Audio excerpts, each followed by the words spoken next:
Hey Exile, usually builds are very good at one specific thing, but let's be honest, if you want to farm Shaper by the end of day 1 with no gear, you would pick or create your own starter anyways. This build on the other hand doesn't really shine in one particular aspect, but it combines a solid defense with a solid offense, and you can break into red maps with almost no investment. What you can see in the background is an extremely scuffed version of the build in a T10 map. It does okay, but keep in mind that the character in the footage has roughly 250k ignite DPS, while you will easily reach 1 million DPS in a League Start scenario, even in SSF.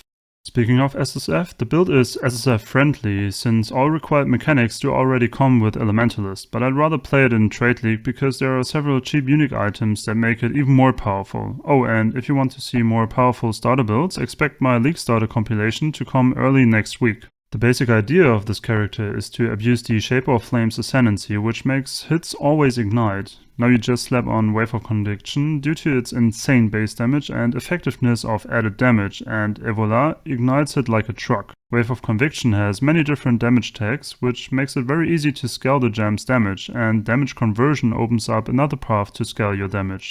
You know, this build is somewhat tanky, not face tanking Shaper tanky, but decent enough that it can make up for some of your mistakes. Just make sure that you don't jump into the center of each and every single pack and you will be safe. The only thing in this build that you want to actively manage is mana cost versus free mana.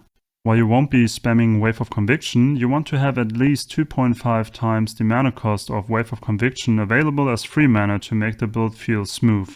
If you struggle with this, consult the notes section in the POB. Now let's talk about the leveling experience. YouTuber Balar has just uploaded a speedrun for this archetype. If you haven't already, give him a sub for his speedruns and watch some of them. You will learn a lot, trust me. I have incorporated his leveling trees and his skill gem progression in my POB.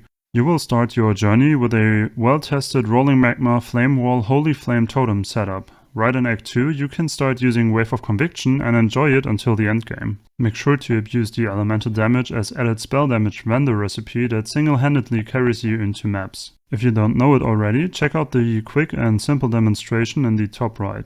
There aren't many changes to your skill gem setup between Act 2 and Act 6, but right in the beginning of Act 6 you want to change from wands to scepters. This will allow you to abuse Leap Slam and makes your progression even faster. You will see leveling this character is a breeze and very straightforward. Happy hunting, Exile, good luck on League Start, and see you in the next one.